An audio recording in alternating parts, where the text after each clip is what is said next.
And good evening. Welcome to my daily broadcast. My name is Barry Selby. This is Messages from the Masculine to Inspire the Feminine Heart. And this is number 231, because I keep going.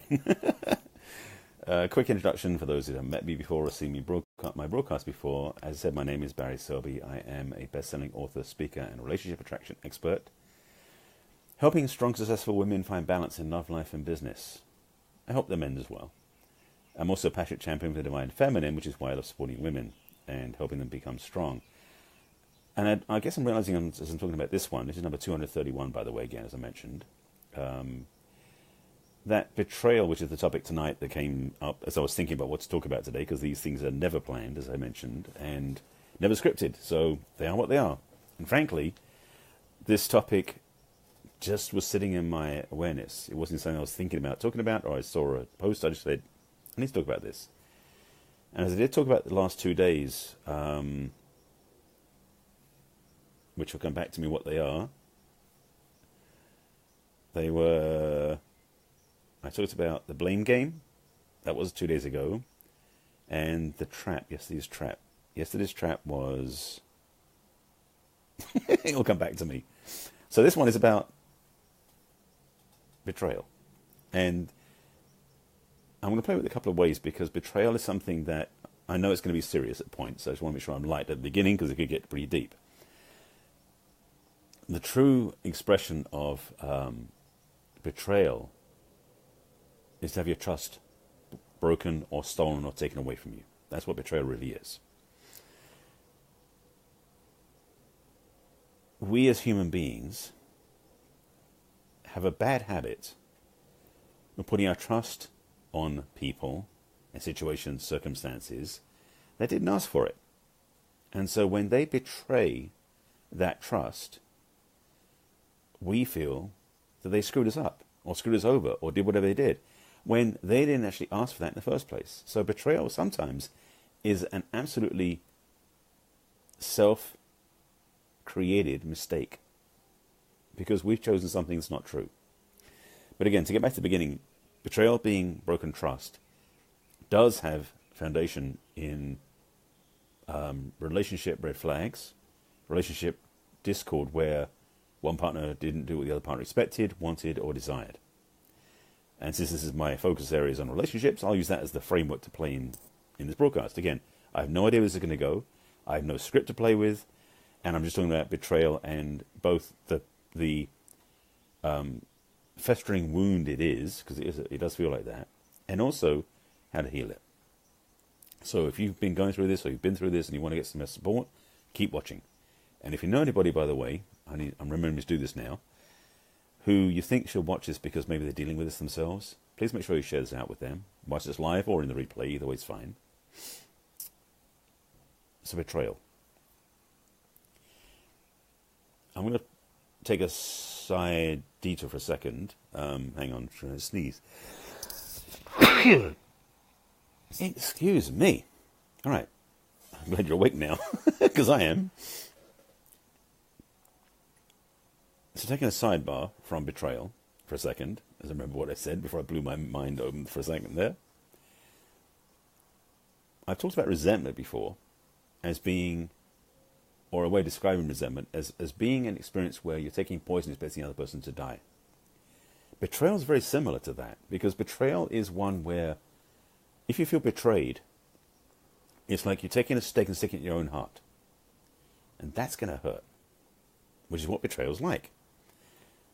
And I spoke about this about the blame game on, what's today? Today's Thursday. So on Tuesday, I talked about the blame game, and Wednesday will come back to me. It still will come back to me. I remember the title in a moment. It will download, I'm sure. But the topic tonight I want to talk about, because it's betrayal, is a big piece of people's issue in relationship. I should say people's wounding in relationship, and also people's, and I'm using the generic terms obviously, challenge when they leave a relationship before going to the next one.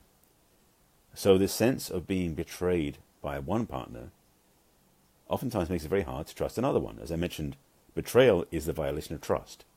So if you were betrayed by your ex, when you meet somebody new, all your radar and spidey sense is going off because you're not sure if you can trust them. Understandably. So, I'm just toying with go straight to a solution or just more examples and illustrations. I'll hold on to the solution for a minute. So I want to just drop another couple of suggestions and illustrations on the table for you to view and take on as well. Again, betrayal is a violation of trust. If you're in a relationship that is monogamous and your partner decides to go sleep with somebody else, that's a betrayal. And you may feel it that way, and understandably so, because you thought, most likely, that your partner was loyal to you, and you had loyalty with them, and so there was trust that your relationship was sacrosanct, and it was contained in a monogamous framework. Polyamory is different, I'm not going to go there, but so if somebody does that if your partner does that to you, because it feels like they've done it to you, not avoided you to go somewhere else, but what they did was hurt you. What they may have done internally was to look for something in their mind that was better to them, to fill up something they think was void, or to feel validated somehow they think was wrong with them. But at the same time, you feel it was attacking against you, because that's the way betrayal works. And the trust violation works too. It also comes up in other areas too. You feel betrayed with what somebody says to you behind your back. That happens in friendships, in business, as well as in relationships. So this is a bigger conversation. Betrayal also comes about when you find out your partner has been doing something you didn't know about for years without telling you, which could be sneaking down the corner to do drugs or to eat pizza. I mean, there are so many different levels to this. But I want to make sure you get in your head the violation happens, and you may have experienced it in the past. I'm not saying you have, but you might have. So let's move to a solution for a second, because I want to make sure you get some answers out of this. I don't want to just tell you about the bad news and oh my God, because for a lot of people, betrayal is the be-all and end-all. They get that point and they're stuck. Gets that point and they don't know what to do with it. They get betrayed, and they feel like they're never going to find hope for trusting again. So if you're in that place, the answer is that is not the answer. There's better. There's hope for you. There's truth available for you. There's opportunities. So I'll get to that. I mentioned that betrayal in a lot of ways is like resentment, because betrayal is a self-inflicted wound where you basically are being toxic to your own system. As I said, it was basically a festering wound. It feels like that. It feels like someone just ripped you open and you're exposed to the elements and no recourse. Well, the good news is there is recourse. Not about them, but about you. Like resentment, there seems to be a parallel between the two, betrayal is something that, again, is your own sense of having your trust violated, which may have actually happened. It may have actually happened. Sometimes it's actually suspected, but a lot of times it's real. Doesn't mean any different. Doesn't mean it doesn't feel any different. It also doesn't mean that you can't do something about it. Betrayal, as I said, is a self-inflicted wound, because for most people, they don't want to admit to themselves that they didn't see it coming. That one's going to stick. I know it's going to sting for some people too. Let me say it again a different way. For many people, maybe not you, but many people out there, betrayal oftentimes is something that they inflict upon themselves because they weren't willing to admit that they already knew what was going to happen happened. Like they knew their partner was going to cheat on them, or they knew that they weren't, perhaps, respecting their partner enough to keep them present with themselves, and so their partner went off with somebody else. That happens for a lot of people. So for those people out there, again, not you, those people out there who don't admit to themselves that they actually were contributing to that solution, there's work to do as well, which is forgiveness, and that's a whole other conversation. Done that before a few weeks ago. For you, who have actually been betrayed and had no clue what's happening, you can spend the rest of your life, if you wish, holding a grudge against the other person, which the picture that came over my head is holding a knife with the hilt towards them stuck in you. That's a painful analogy, but it's true. If you carry betrayal inside of you for somebody who did something to you 6 years ago, what you're doing is basically giving them the hilt and you're stabbing yourself with it, with a knife. Not healthy. Again, festering wound. I want to make sure you get that analogy. Betrayal, festering wound. If you've been betrayed, it feels like a festering wound, because if you feel that, you'll realize how painful it is and how much destruction it's doing to your system. Because it is. Again, like resentment, taking poison, expecting the other person to die. My new analogy is betrayal is like sticking a knife in yourself and hurting yourself. It doesn't work, and it hurts. So what to do? I'm sure you're on the edge of your seat waiting for me to tell you. Betrayal, as I said, is violation of trust. So the solution is to rebuild trust with yourself. Again, betrayal self-inflicted. What they did, they did. Good, bad, or ugly, whatever it was. And it may have been absolutely heinous. I mean, I know some stories and people I know about who have had somebody, let's be blunt, kill somebody. That's irreparable in that sense. But the wound you're carrying emotionally, internally, doesn't have to stay permanent. It is repairable. So the work to do is to rebuild trust with yourself. How do you do that? I'm glad you asked. The way we build self-trust, we, collective as humans, is one step at a time. It's not an instant on switch where it's done and it's okay. Self-trust is earned. Like someone else can earn your trust. You earn your own trust, except you can actually take action steps to build it intentionally and rapidly. So what do? First of all, and I talked about this yesterday. I think it was yesterday, yeah. Self-awareness, self-love. I mentioned this yesterday. So I'll do a really quick recap here and build the next piece on it, because Parents is now building a new sequence. This is great. Watching me build, I'm building this workshop on the fly as you're watching these broadcasts. So it is. Becoming aware of yourself, becoming aware of the hurt you have inside, becoming aware of the wound you have inflicted on yourself, and seeing it as that is a big part of self-awareness. Becoming aware of how you treat yourself. That's what self-awareness really is. How do I know about myself? What do I know about myself? How do I think about myself? How do I feel about myself? How do I feel about the world? How do I think about the world? That's self-awareness. I mentioned yesterday, one of the most simplest meditation practices is self-awareness. Being present with your thoughts as you breathe. That process brings you present, puts you inside. That's where the work is. Step 1. Step 2. There's one of the quotes I remember from a seminar I took years ago was healing is the application of loving to the parts inside that hurt. That's not necessarily a simple quote, but it's a powerful one and it works. Again, I'll say it again. Healing is the application of loving to the parts inside that hurt. If you are carrying wounds inside, emotional wounds, baggage from the past, such as resentment, such as betrayal, loving those parts that are hurt, loving yourself that is wounded, is a large part of the restorative process to put you back to being whole again. This is all foundational stuff. So again, self-awareness, self-love. Now, as you're doing those and building those to a full platform where you actually have wholeness becoming more real for you, you can start to rely upon yourself.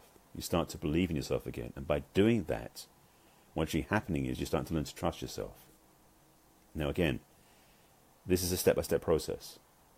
But as you build trust in yourself, and you're doing this seriously, as a step-by-step process of earning your own self-trust, by basically keeping your agreements, is one of the biggest pieces.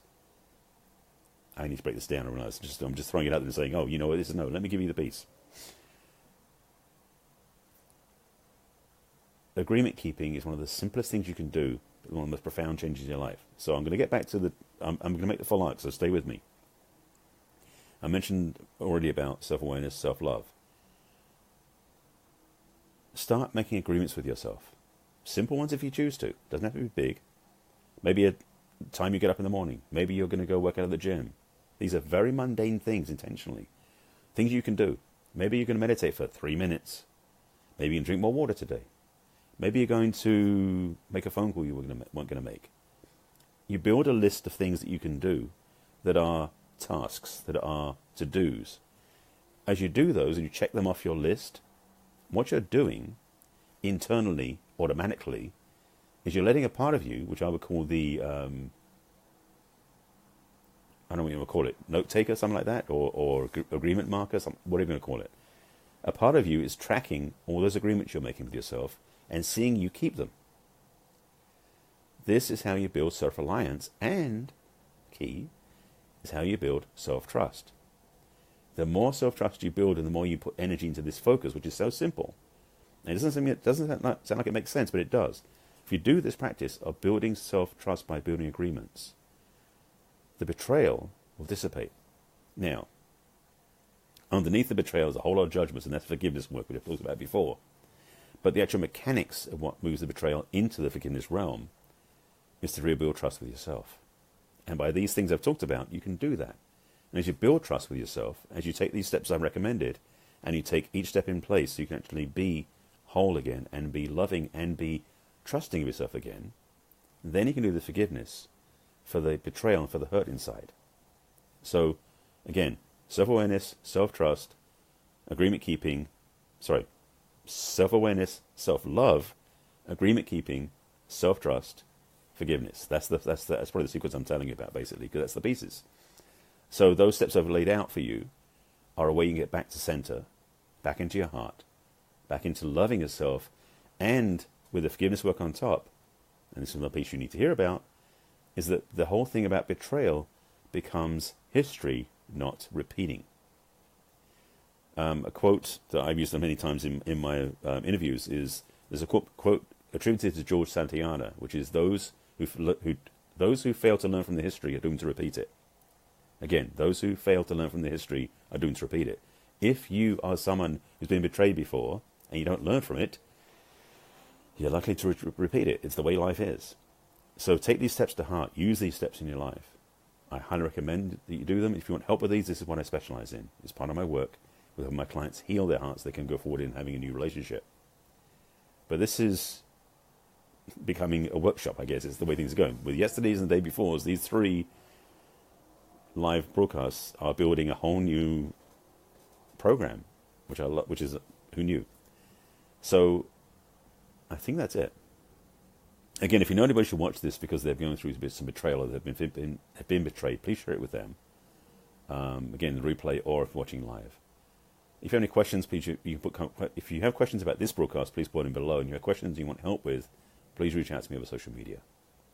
These are my daily Facebook Lives. This is number 231. Keep going. And each topic is different. Each day is different. If you want to watch the rest of these broadcasts, by the way, you can find them on my website, which is barryselby.com. You can click on the video blog to watch them there, although there's a lot on this that takes a while to load. Be patient. You can also watch them on my YouTube channel, because I put them over there as well. And if you're watching this on YouTube, that's why you can't add comments. You may see comments, or you may have heard about comments that you can't see because they're on Facebook Live. You can watch them on YouTube on my channel, which is Barry Selby, of course, and also my business page. This is my passion. This is my willingness to serve, my offer to you to help you. So I hope these broadcasts are of assistance to you, and I appreciate you being here.